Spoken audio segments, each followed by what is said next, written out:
Hello everyone, welcome back to the channel. In this video, I'm going to walk you through how to get a refund from United Airlines. So getting a refund from United Airlines in 2025 involves a few steps, and in this video, I'm going to walk you through a step-to-step guide to get all process done. So the first step is to check your refund eligibility.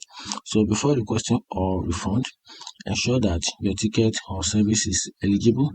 So United Airlines offer refund for various situations, including flight cancellation, significant schedule changes, and certain unplanned events like military order, death in the family, jury duty, and specific illness. So go to the United Airlines refund page and select the categories that applies to your refund request.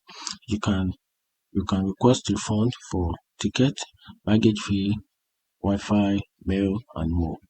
And also complete the refund form with the necessary details, including your flight information and the reason for your refund request, and make sure to provide accurate information to avoid delay. Now, once that is done, once you fill out the form, submit it for processing. United Airlines will review your request and notify you of the status. And after that, refunds are typically processed within 7 business days for credit card payment and up to 20 business days for other form of payment. And that's a simple way to request for refund from United Airlines.